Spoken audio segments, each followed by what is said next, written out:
to Stories. I'm Sherry Neiman, and each week I will read you a short story written by a good writer. What is one of the first things a child asks for, looks forward to, and might have you repeat it over and over again? A story. Because stories tell us about who we are. They explain why we do what we do, whether it's good or bad, silly or sad. We need stories to entertain us. As Isaac Bashevis Singer said about writing, analysis of character is the highest form of human entertainment, and it does it, unlike gossip, without mentioning specific names. So, it's less malicious. And if you think you've written a good story, and I think you've written a good one, I'll read it on this podcast. If you like this podcast, please write a review. Even if you don't like it, go ahead and write a review. You can listen to this podcast on Amazon Music, Spotify, Apple Podcasts, and iHeartRadio. Thank you for listening. Welcome to Stories, Episode 8. Richard Connell was born in Poughkeepsie, New York in 1893. His father was a reporter, and he too became a reporter. After fighting in World War I, he came back and wrote screenplays for Hollywood movies. He died of a heart attack in 1949. The Most Dangerous Game has been adapted into radio, television, and movies dozens of times, the most recent incarnation being a remake of the 1932 movie in 2022 by director Justin Lee. The story is of a hunter who dismisses the pain and terror animals must feel when they are being hunted and killed, until he himself becomes the animal and realizes that he had new things to learn about fear. He runs for his life in this diabolical tale reminiscent of the modus operandi used by Alaskan serial killer Robert Hansen to prey on his victims. And now, without further ado, The Most Dangerous Game by Richard Connell. "Off there, to the right somewhere, is a large island," said Whitney. "It's rather a mystery." "What island is it?" Rainsford asked. "The old charts call it Ship Trap Island," Whitney replied. "A suggestive name, isn't it? Sailors have a curious dread of the place. I don't know why. Some superstition." "Can't see it," remarked Rainsford, trying to peer through the dark tropical night that was palpable as it pressed its thick, warm blackness in upon the yacht. "You've good eyes," said Whitney, with a laugh, "and I've seen you pick off a moose moving in the brown fall bush at 400 yards, but even you can't see 4 miles or so through a moonless Caribbean night." "Not even 4 yards," admitted Rainsford. "Ugh, it's like moist black velvet." "It will be light enough in Rio," promised Whitney. "We should make it in a few days. I hope the Jaguar guns have come from Purdy's. We should have some good hunting up the Amazon. Great sport, hunting."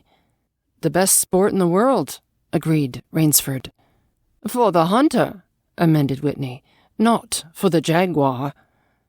"Don't talk rot, Whitney," said Rainsford. "You're a big game hunter, not a philosopher. Who cares how a jaguar feels?"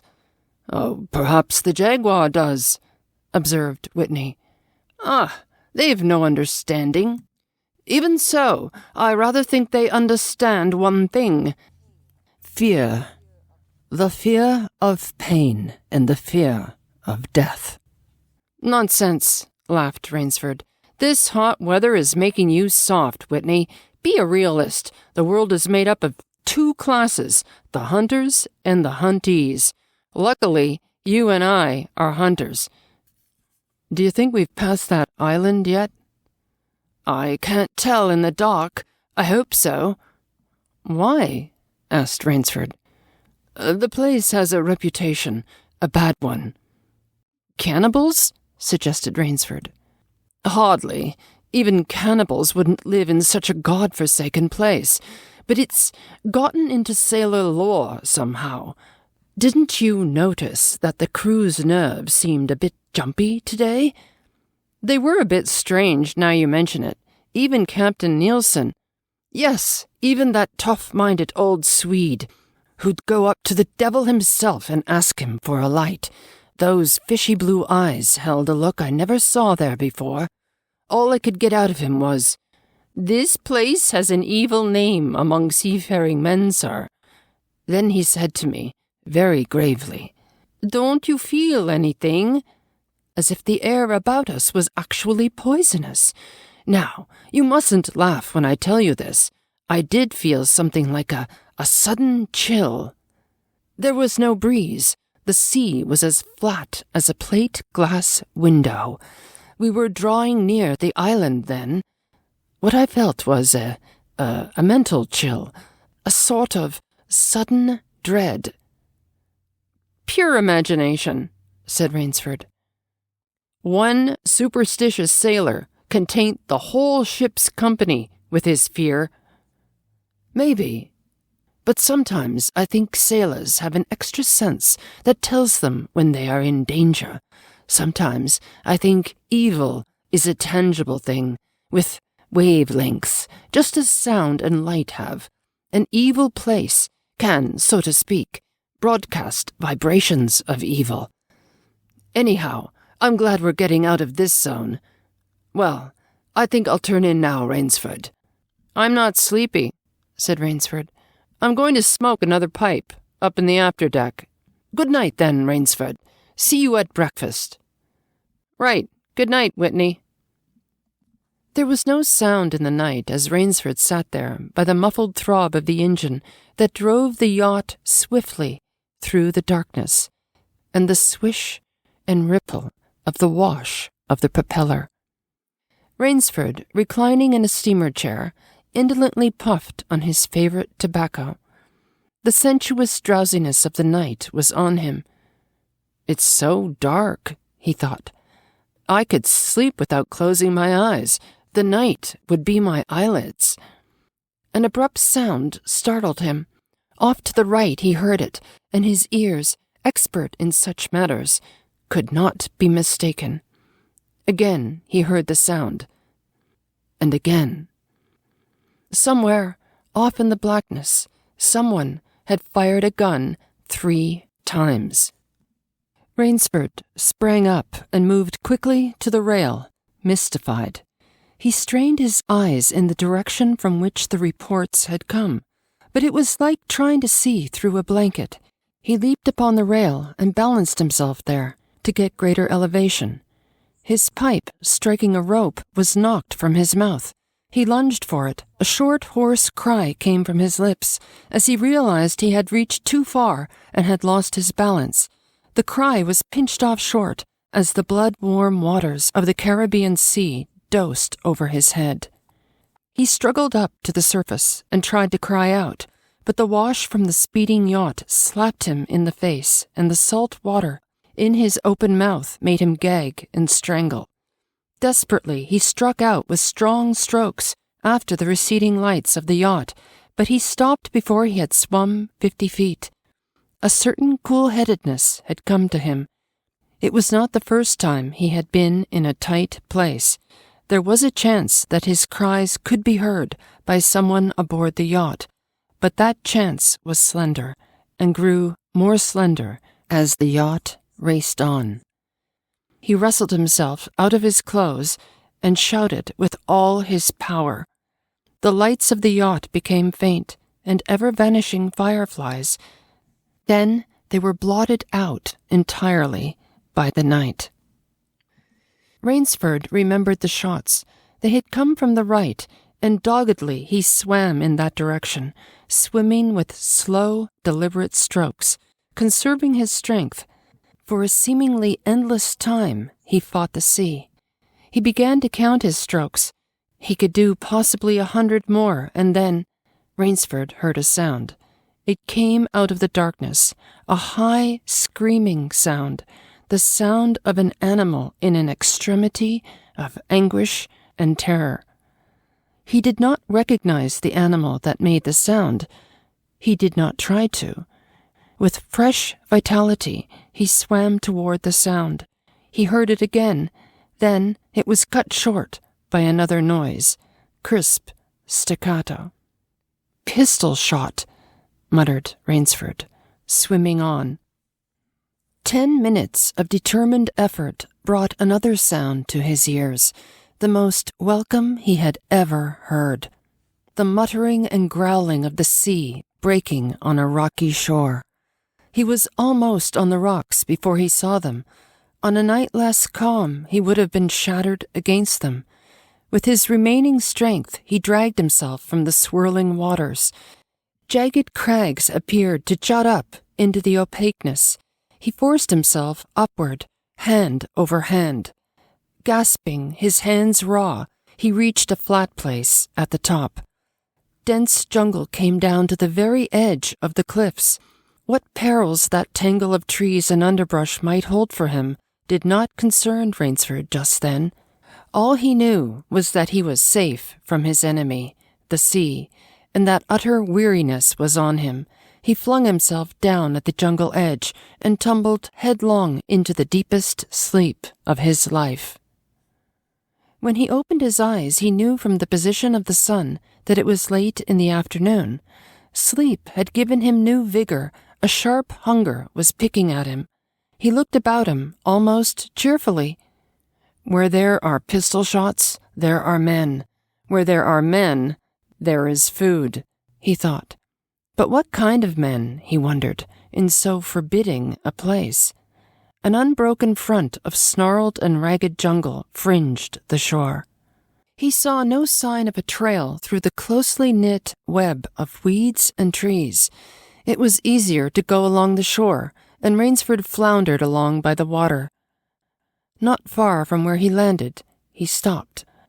Some wounded thing, by the evidence a large animal, had thrashed about in the underbrush. The jungle weeds were crushed down, and the moss was lacerated. One patch of weeds was stained crimson. A small glittering object not far away caught Rainsford's eye, and he picked it up. It was an empty cartridge. "A .22, he remarked. "That's odd. It must have been a fairly large animal, too." The hunter had his nerve with him to tackle it with a light gun. It's clear that the brute put up a fight. I suppose the first 3 shots I heard was when the hunter flushed his quarry and wounded it. The last shot was when he trailed it here and finished it. He examined the ground closely and found what he had hoped to find, the print of hunting boots. They pointed along the cliff in the direction he had been going. Eagerly he hurried along, now slipping on a rotten log or a loose stone, but making headway. Night was beginning to settle down on the island. Bleak darkness was blacking out the sea and jungle when Rainsford sighted the lights. He came upon them as he turned a crook in the coastline, and his first thought was that he had come upon a village, for there were many lights. But as he forged along, he saw to his great astonishment that all the lights were in one enormous building, a lofty structure with pointed towers plunging upward into the gloom. His eyes made out the shadowy outlines of a palatial chateau. It was set on a high bluff, and on 3 sides of it, cliffs dived down to where the sea licked greedy lips in the shadows. Mirage, thought Rainsford. But it was no mirage, he found, when he opened the tall spiked iron gate. The stone steps were real enough. The massive door, with a leering gargoyle for a knocker, was real enough. Yet, above it all, hung an air of unreality. He lifted the knocker, and it creaked up stiffly. as if it had never been used before. He let it fall, and it startled him with its booming loudness. He thought he heard steps within. The door remained closed. Again, Rainsford lifted the heavy knocker and let it fall. The door opened then, opened as suddenly as if it were on a spring, and Rainsford stood blinking in the river of glaring gold light that poured out. The first thing Rainsford's eyes discerned was the largest man Rainsford had ever seen. A gigantic creature, solidly made and black-bearded to the waist. In his hand the man held a long-barreled revolver, and he was pointing it straight at Rainsford's heart. Out of the snarl of beard, 2 small eyes regarded Rainsford. "Don't be alarmed," said Rainsford, with a smile which he hoped was disarming. "I'm no robber. I fell off a yacht. My name is Sanger Rainsford of New York City." The menacing look in the eyes did not change, the revolver pointing as rigidly as if the giant were a statue. He gave no sign that he understood Rainsford's words, or that he had even heard them. He was dressed in uniform, a black uniform trimmed with gray astrakhan. "I'm Sanger Rainsford of New York," Rainsford began again. "I fell off a yacht. I am hungry." The man's only answer was to raise with his thumb the hammer of his revolver. Then Rainsford saw the man's free hand go to his forehead in a military salute, and he saw him click his heels together and stand at attention. Another man was coming down the broad marble steps, an erect, slender man in evening clothes. He advanced to Rainsford and held out his hand. In a cultivated voice marked by a slight accent that gave it added precision and deliberateness, he said, "It is a very great pleasure and honor to welcome Mr. Sanger Rainsford, the celebrated hunter, to my home." Automatically, Rainsford shook the man's hand. "I've read your book about hunting snow leopards in Tibet, you see," explained the man. "I am General Zaroff." Rainsford's first impression was that the man was singularly handsome. His second was that there was an original, almost bizarre quality about the general's face. He was a tall man, past middle age, for his hair was a vivid white, but his thick eyebrows and pointed military mustache were as black as the night from which Rainsford had come. His eyes, too, were black and very bright. He had high cheekbones, a sharp-cut nose, a spare, dark face, the face of a man used to giving orders, the face of an aristocrat. Turning to the giant in uniform, the general made a sign. The giant put away his pistol, saluted, withdrew.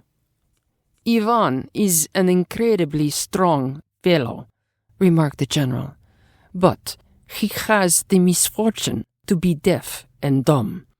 A simple fellow, but, I'm afraid, like all his race, a bit of a savage."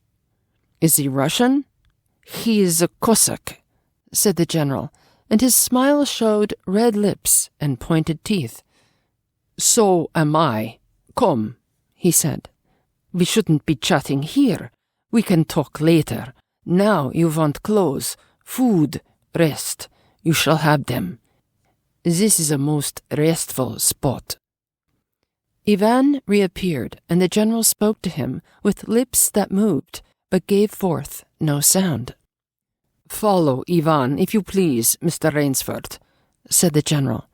"I was about to have my dinner when you came. I'll wait for you. You'll find that my clothes will fit you, I think." It was to a huge beam-ceilinged bedroom with a canopied bed big enough for 6 men that Rainsford followed the silent giant. Ivan laid out an evening suit, and Rainsford, as he put it on, noticed that it came from a London tailor who ordinarily cut and sewed for none below the rank of duke. The dining room to which Ivan conducted him was in many ways remarkable. There was a medieval magnificence about it. It suggested a baronial hall of feudal times, with its oaken panels, its high ceiling, its vast refectory tables where 20 men could sit down to eat. About the hall were mounted heads of many animals: lions, tigers, elephants, moose, bears. Larger or more perfect specimens Rainsford had never seen. At the great table the general was sitting, alone.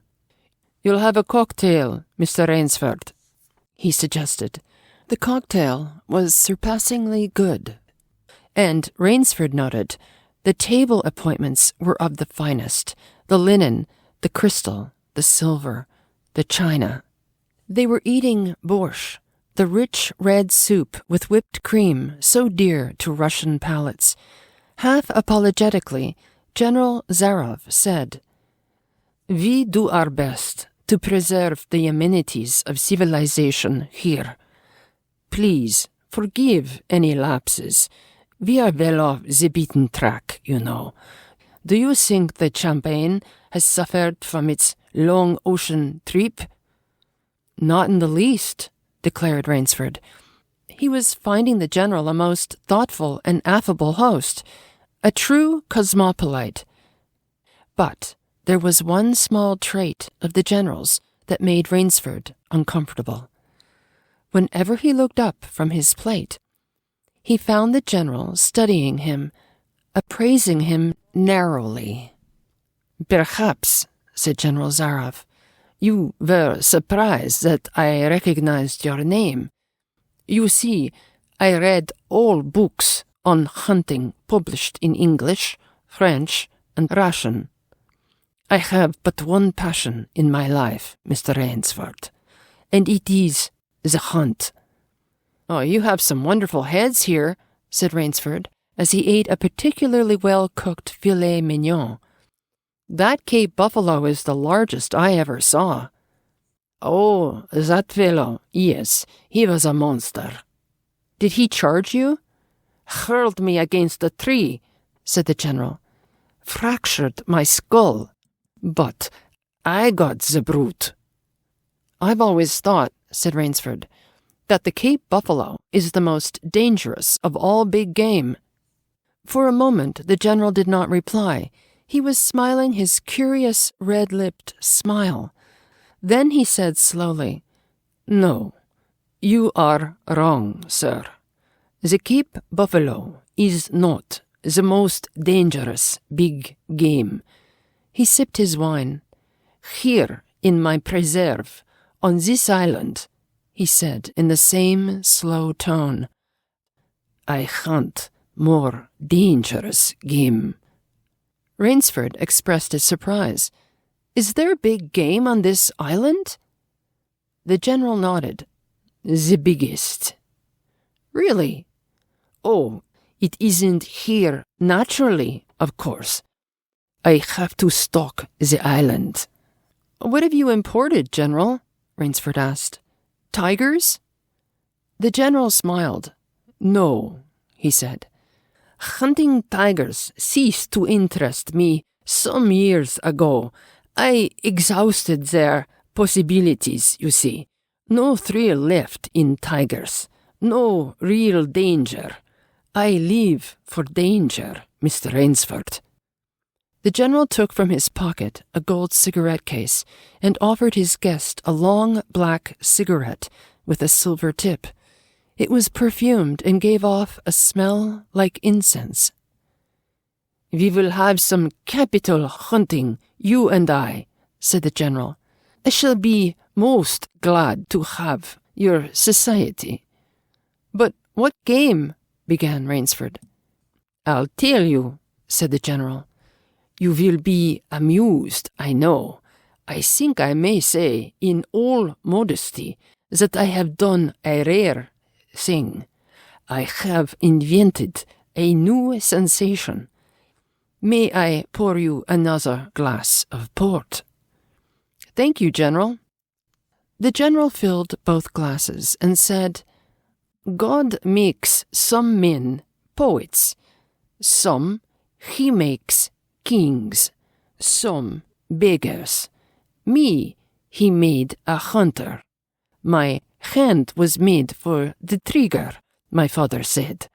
He was a very rich man with 250,000 acres in the Crimea, and he was an ardent sportsman. When I was only 5 years old, he gave me a little gun specially made in Moscow for me to shoot sparrows with. When I shot some of his prize turkeys with it, he did not punish me. He complimented me on my marksmanship. I killed my first bear in the Caucasus when I was 10. My whole life has been one prolonged hunt. I went into the army. It was expected of noblemen's sons, and for a time commanded a division of Cossack cavalry. But my real interest was always the hunt. I have hunted every kind of game in every land. It would be impossible for me to tell you how many animals I have killed. The general puffed at his cigarette. After the debacle in Russia, I left the country, for it was imprudent for an officer of the Tsar to stay there. Many noble Russians lost everything. I, luckily, had invested heavily in American securities, so I shall never have to open a tea room in Monte Carlo or drive a taxi in Paris. Naturally, I continued to hunt. Grizzlies in your Rockies, crocodiles in the Ganges, rhinoceroses in East Africa. It was in Africa that the Cape buffalo hit me and laid me up for 6 months. As soon as I recovered, I started for the Amazon to hunt jaguars, for I had heard they were unusually cunning. They weren't. The Cossack sighed. They were no match at all for a hunter with his wits about him and a high-powered rifle. I was bitterly disappointed. I was lying in my tent with a splitting headache one night when a terrible thought pushed its way into my mind. Hunting was beginning to bore me, and hunting, remember, had been my life.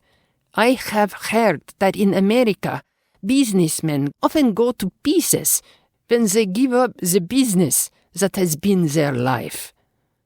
Yes, that's so, said Rainsford. The general smiled. I had no wish to go to pieces, he said. I must do something. Now, mine is an analytical mind, Mr. Rainsford. Doubtless that is why I enjoy the problems of the chase.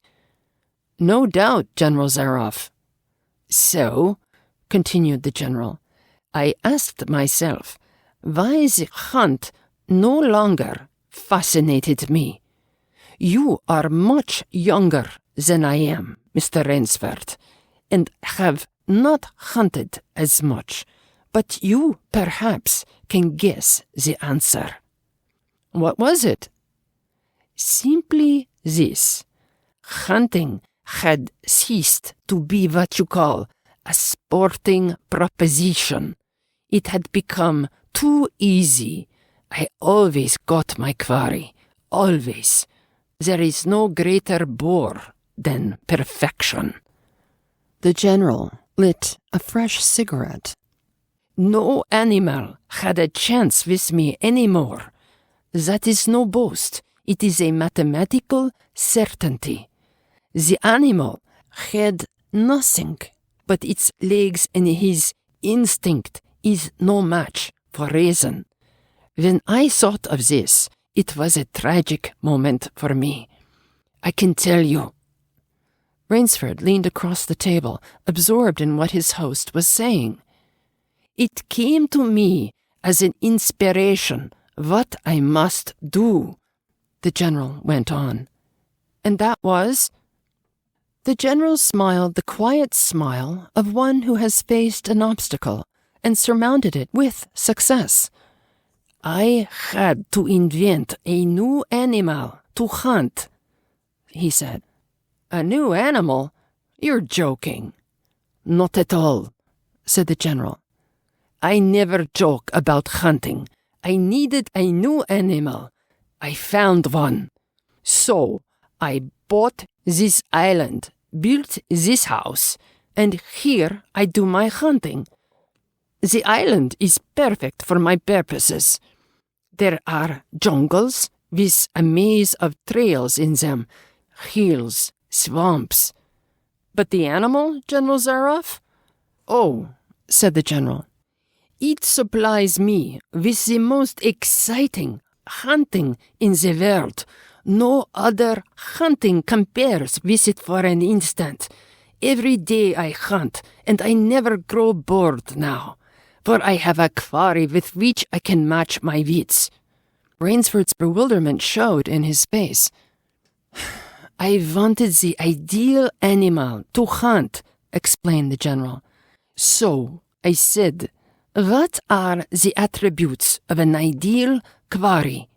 And the answer was, of course, it must have courage, cunning, and, above all, it must be able to reason." "But no animal can reason," objected Rainsford. "My dear fellow," said the general, "there is one that can." "But you can't mean—" gasped Rainsford. "And why not?" "I can't believe you are serious, General Zaroff. This is a grisly joke." "Why should I not be serious? I am speaking of hunting." "Hunting? Great guns, General Zaroff. What you speak of is murder." The general laughed with entire good nature. He regarded Rainsford quizzically. "I refuse to believe that so modern and civilized a young man as you seem to harbor romantic ideas about the value of human life. Surely your experiences in the war did not make me condone cold-blooded murder," finished Rainsford stiffly. Laughter shook the general. "How extraordinarily droll you are," he said. "One does not expect to find a young man of the educated class, even in America, with such a naive and, if I may say so, mid-Victorian point of view. It's like finding a snuff-box in a limousine. Ah, well, doubtless you had Puritan ancestors. So many Americans appear to have had. I'll wager you'll forget your notions when you go hunting with me.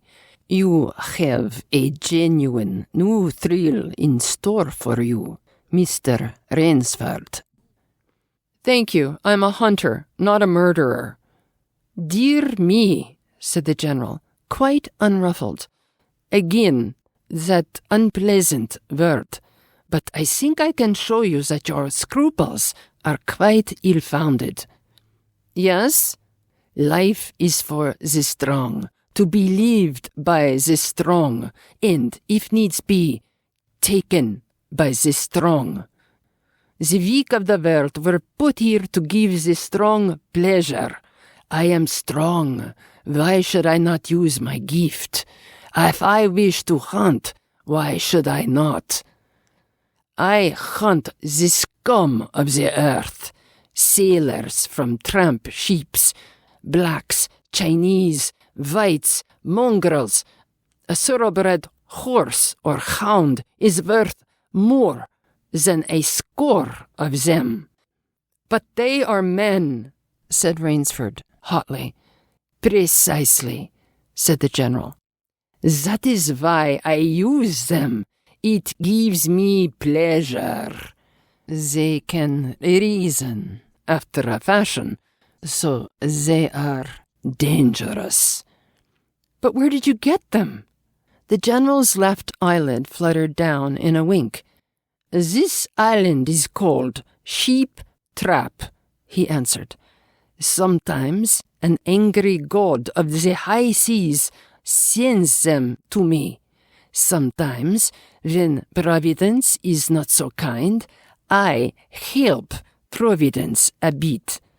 Come to the window with me. Rainsford went to the window and looked out toward the sea. Watch, out there! Exclaimed the general, pointing into the night. Rainsford's eyes saw only blackness, and then, as the general pressed a button, far out to sea, Rainsford saw the flash of lights. The general chuckled. Ha! They indicate a channel, he said, where there's none. Giant rocks with razor edges crouch like a sea monster with wide-open jaws. They can crush a sheep as easily as I crush this nut. He dropped a walnut on the hardwood floor and brought his heel grinding down on it. Oh, yes, he said, casually, as if in answer to a question. I have electricity. We try to be civilized here. Civilized? And you shoot down men? A trace of anger was in the general's black eyes, but it was there but for a second. And he said, in his most pleasant manner, Dear me, what a righteous young man you are. I assure you, I do not do the thing you suggest. That would be barbarous. I treat these visitors with every consideration. They get plenty of good food and exercise. They get into splendid physical condition. You shall see for yourself tomorrow. What do you mean? We'll visit my training school, smiled the general. It's in the cellar. I have about a dozen pupils down there now. They're from the Spanish bark San Lucar that had the bad luck to go on the rocks out there. A very inferior lot, I regret to say. Poor specimens and more accustomed to the deck than to the jungle. He raised his hand, and Ivan, who served as waiter, brought thick Turkish coffee. Rainsford, with an effort, held his tongue in check. It's a game, you see, pursued the general blandly. I suggest to one of them that we go hunting. I give him a supply of food and an excellent hunting knife. I give him 3 hours' start. I am to follow, armed only with a pistol of the smallest caliber and range. If my quarry eludes me for 3 whole days, he wins the game. If I find him, the general smiled, he loses. Suppose he refuses to be hunted. Oh, said the general, I give him his option, of course. He need not play the game if he doesn't wish to. If he does not wish to hunt, I turn him over to Ivan. Ivan once had the honor of serving as official whipper to the great white Tsar, and he has his own ideas of sport. Invariably, Mr. Rainsford, invariably, they choose the hunt. And if they win? The smile on the general's face widened. To date I have not lost, he said. Then he added hastily, I don't wish you to think me a braggart, Mr. Rainsford. Many of them afford only the most elementary sort of problem. Occasionally I strike a Tartar. One almost did win. I eventually had to use the dogs. The dogs? This way, please. I'll show you. The general steered Rainsford to a window. The lights from the windows sent a flickering illumination that made grotesque patterns on the courtyard below, and Rainsford could see, moving about there, a dozen or so huge black shapes. As they turned toward him, their eyes glittered greenly. "A rather good lot, I think," observed the general. "They are let out at 7 every night. If anyone should try to get into my house or out of it, something extremely regrettable would occur to him." He hummed a snatch of song from the Folie Bergère. "And now," said the general, "I want to show you my new collection of heads. Will you come with me to the library?" "I hope," said Rainsford, "that you will excuse me tonight, General Zaroff. I'm really not feeling well." "Ah, indeed?" the general inquired solicitously. "Well, I suppose that's only natural. After your long swim, you need a good, restful night's sleep. Tomorrow, you'll feel like a new man, I'll wager. Then we'll hunt, eh? I've one rather promising prospect." Rainsford was hurrying from the room. "Sorry you can't go with me tonight," called the general. "I expect rather fair sport. A big, strong black. He looks resourceful. Well, good night, Mr. Rainsford. I hope you have a good night's rest." The bed was good, and the pajamas of the softest silk, and he was tired in every fiber of his being. But nevertheless, Rainsford could not quiet his brain with the opiate of sleep. He lay, eyes wide open. Once he thought he heard stealthy steps in the corridor outside his room. He sought to throw open the door. It would not open. He went to the window and looked out. His room was high up in one of the towers. The lights of the chateau were out now, and it was dark and silent, but there was a fragment of sallow moon, and by its wan light he could see, dimly, the courtyard. There, weaving in and out in the pattern of shadow, were black, noiseless forms. The hounds heard him at the window and looked up, expectantly, with their green eyes. Ransford went back to the bed and lay down. By many methods he tried to put himself to sleep. He had achieved a doze when, just as morning began to come, he heard, far off in the jungle, the faint report of a pistol. General Zaroff did not appear until luncheon. He was dressed faultlessly in the tweeds of a country squire. He was solicitous about the state of Rainsford's health. "Ah, as for me," sighed the general, "I do not feel so well. I am worried, Mr. Rainsford. Last night, I detected traces of my old complaint." To Rainsford's questioning glance, the general said, "Ennui, boredom." Then, taking a second heaping of crepe Suzette, the general explained, "The hunting was not good last night. The fellow lost his head. He made a straight trail that offered no problems at all. That's the trouble with these sailors. They have dull brains to begin with, and they do not know how to get about in the woods. They do excessively stupid and obvious things. It's most annoying. Will you have another glass of Chablis, Mr. Rainsford?" "General," said Rainsford firmly, "I wish to leave this island at once." The general raised his thickets of eyebrows. He seemed hurt. "But, my dear fellow," the general protested, "you've only just come. You've had no hunting." "I wish to go today," said Rainsford. He saw the dead, black eyes of the general on him, studying him. General Zaroff's face suddenly brightened. He filled Rainsford's glass with venerable Chablis from a dusty bottle.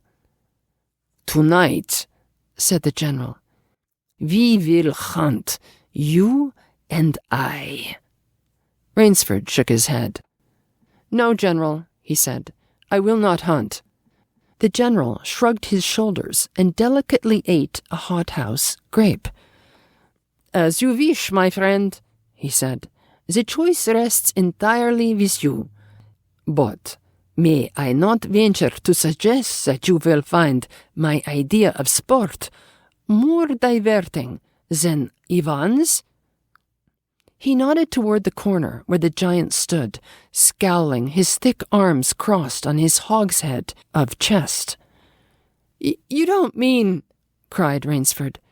"My dear fellow," said the general, "have I not told you I always mean what I say about hunting?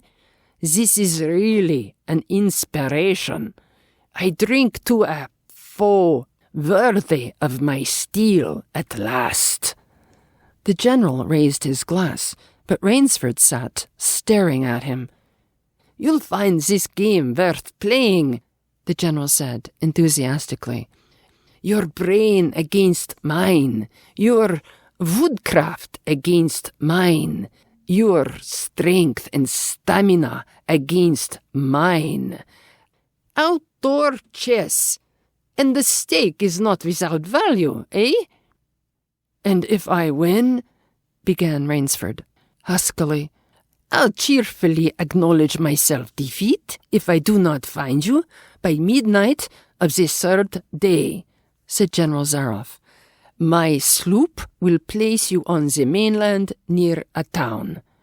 The general read what Rainsford was thinking. "Oh, you can trust me," said the Cossack. "I will give you my word as a gentleman and sportsman. Of course, you, in turn, must agree to say nothing of your visit here." "I'll agree to nothing of the kind," said Rainsford. "Oh," said the general. "In that case, but why discuss that now? 3 days hence, we can discuss it over a bottle of brandy, unless—" The general sipped his wine. Then a businesslike air animated him. "Ivan," he said to Rainsford, "will supply you with hunting clothes, food, a knife. I suggest you wear moccasins. They leave a poorer trail. I suggest, too, that you avoid the big swamp in the southeast corner of the island. We call it Death Swamp. There's quicksand there. One foolish fellow tried it. The deplorable part of it was that Lazarus followed him. You can imagine my feelings, Mr. Rainsford. I loathed Lazarus. He was the finest hound in my pack. Well, I must beg you to excuse me now. I always take a siesta after lunch. You'll hardly have time for a nap, I fear. You'll want to start, no doubt. I shall not follow till dusk. Hunting at night is so much more exciting than by day, don't you think? Au revoir, Mr. Ransford. Au revoir." General Zaroff, with a deep, courtly bow, strolled from the room. From another door came Ivan. Under one arm he carried khaki hunting clothes, a haversack of food, a leather sheath containing a long-bladed hunting knife. His right hand rested on a cocked revolver thrust in the crimson sash about his waist. Rainsford had fought his way through the bush for 2 hours. "I must keep my nerve. I must keep my nerve," he said through tight teeth. He had not been entirely clear-headed when the shadow gates snapped shut behind him. His whole idea, at first, was to put distance between himself and General Zaroff, and, to this end, he had plunged along, spurred on by the sharp roars of something very like panic. Now he had got a grip on himself, had stopped, and was taking stock of himself and the situation. He saw that straight flight was futile. Inevitably, it would bring him face to face with the sea. He was in a pitcher with a frame of water, and his operations, clearly, must take place within that frame. "I'll give him a trail to follow," muttered Rainsford, and he struck off from the rude path he had been following into the trackless wilderness. He executed a series of intricate loops. He doubled on his trail again and again, recalling all the lore of the fox hunt and all the dodges of the fox. Night found him leg-weary, with hands and face lashed by the branches, on a thickly wooded ridge. He knew it would be insane to blunder on through the dark, even if he had the strength. His need for rest was imperative, and he thought, "I have played the fox, now I must play the cat of the fable." A big tree with a thick trunk and outspread branches was nearby, and, taking care to leave not the slightest mark, he climbed up into the crotch and, stretching out on one of the broad limbs, after a fashion, rested. Rest brought him new confidence and almost a feeling of security. Even so zealous a hunter as General Zaroff could not trace him there, he told himself. Only the devil himself could follow that complicated trail through the jungle after dark. But perhaps the general was a devil. An apprehensive night crawled slowly by like a wounded snake, and sleep did not visit Rainsford, although the silence of a dead world was on the jungle. Toward morning, when a dingy gray was varnishing the sky, the cry of some startled bird focused Rainsford's attention in that direction. Something was coming through the bush. Coming slowly, carefully, coming by the same winding way Rainsford had come. He flattened himself down on the limb and, through a screen of leaves almost as thick as tapestry, he watched. That which was approaching was a man. It was General Zaroff.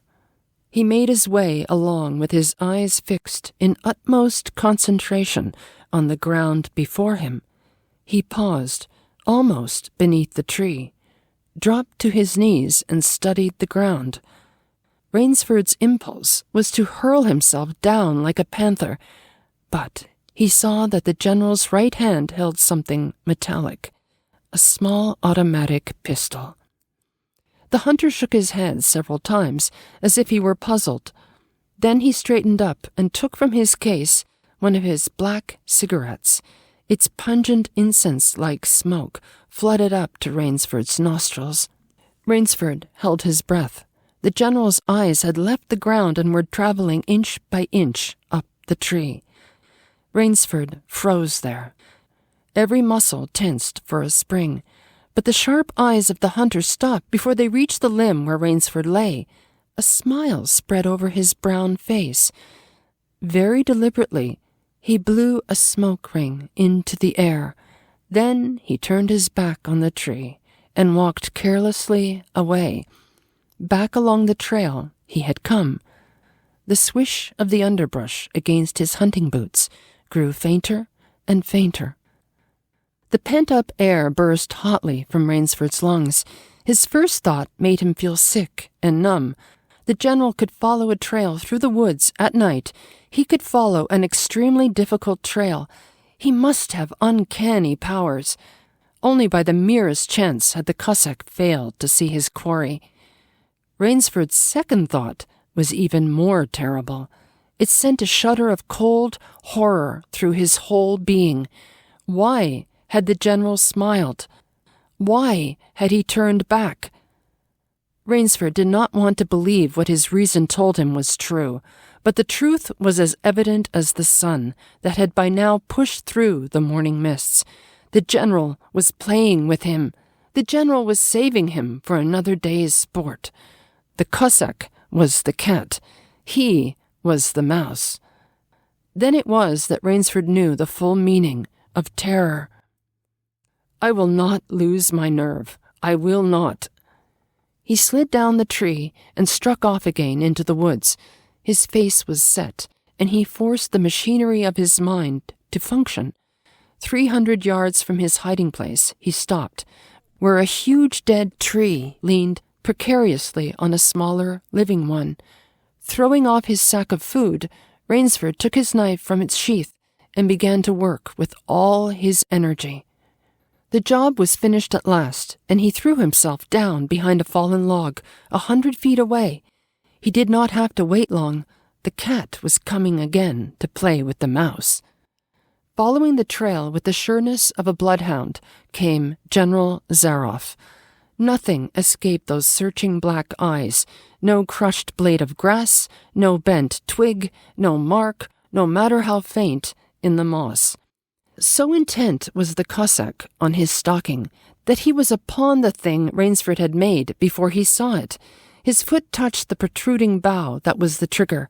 Even as he touched it, the general sensed his danger and leaped back with the agility of an ape. But he was not quite quick enough. The dead tree, delicately adjusted to rest on the cut living one, crashed down and struck the general a glancing blow on the shoulder as it fell. But for his alertness, he would have been smashed beneath it. He staggered, but he did not fall, nor did he drop his revolver.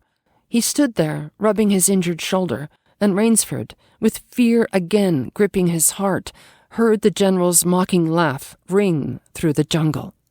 "Rainsford," called the general, "if you are within sound of my voice, as I suppose you are, let me congratulate you.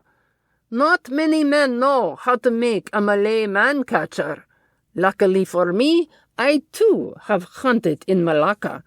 You are proving interesting, Mr. Rainsford. I am going to have my wound dressed. It's only a slight one, but I shall be back. I shall be back." When the general, nursing his bruised shoulder, had gone, Rainsford took up his flight again. It was flight now, a desperate, hopeless flight that carried him on for some hours. Dusk came, then darkness, and still he pressed on. The ground grew softer under his moccasins.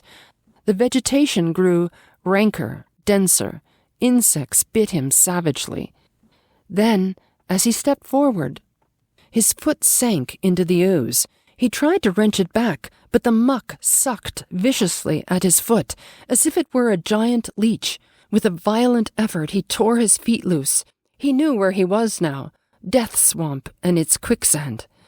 His hands were tight-closed, as if his nerve were something tangible that someone in the darkness was trying to tear from his grip. The softness of the earth had given him an idea. He stepped back from the quicksand a dozen feet or so, and, like some huge prehistoric beaver, he began to dig. Rainsford had dug himself in France when a second's delay meant death. That had been a placid pastime compared to his digging now. The pit grew deeper. When it was above his shoulders, he climbed out and from some hard saplings cut stakes and sharpened them to a fine point. These stakes he planted in the ground, in the bottom of the pit, with the points sticking up. With flying fingers he wove a rough carpet of weaves and branches, and with it he covered the mouth of the pit. Then, wet with sweat and aching with tiredness, he crouched behind the stump of a lightning-charred tree. He knew his pursuer was coming. He heard the padding sound of feet on the soft earth, and the night breeze brought him the perfume of the general's cigarette. It seemed to Rainsford that the general was coming with unusual swiftness. He was not feeling his way along, foot by foot. Rainsford, crouching there, could not see the general, nor could he see the pit. He lived a year in a minute. Then he felt an impulse to cry aloud with joy, for he heard the sharp crackle of the breaking branches as the cover of the pit gave way. He heard the sharp scream of pain as the pointed stakes found their mark. He leaped up from his place of concealment. Then he cowered back. 3 feet from the pit, a man was standing, with an electric torch in his hand. "You've done well, Rainsford," the voice of the general called. "Your Burmese tiger pit has claimed one of my best dogs. Again, you score, I think, Mr. Rainsford. I'll see what you can do against my whole pack. I'm going home for a rest now. Thank you for a most amusing evening." At daybreak, Rainsford, lying near the swamp, was awakened by a sound that made him know that he had new things to learn about fear. It was a distant sound, faint and wavering, but he knew it. It was the baying of a pack of hounds. Rainsford knew he could do one of two things. He could stay where he was and wait. That was suicide. He could flee. That was postponing the inevitable. For a moment he stood there, thinking. An idea that held a wild chance came to him, and, tightening his belt, he headed away from the swamp. The baying of the hounds drew nearer, then still nearer. Nearer. Ever nearer. On a ridge, Rainsford climbed a tree. Down a watercourse, not a quarter of a mile away, he could see the bush moving. Straining his eyes, he saw the lean figure of General Zaroff. Just ahead of him, Rainsford made out another figure, whose wide shoulders surged through the tall jungle weeds. It was the giant Ivan, and he seemed pulled forward by some unseen force. Rainsford knew that Ivan must be holding the pack on a leash. They would be on him any minute now. His mind worked frantically. He thought of a native trick he had learned in Uganda. He slid down the tree. He caught hold of a springy young sapling, and to it he fastened his hunting knife, with the blade pointing down the trail. With a bit of wild grapevine, he tied back the sapling. Then he ran for his life. The hounds raised their voices as they hit the fresh scent. Rainsford knew now how an animal at bay feels. He had to stop to get his breath. The baying of the hounds stopped abruptly, and Rainsford's heart stopped too. They must have reached the knife. He shinned excitedly up a tree and looked back. His pursuers had stopped.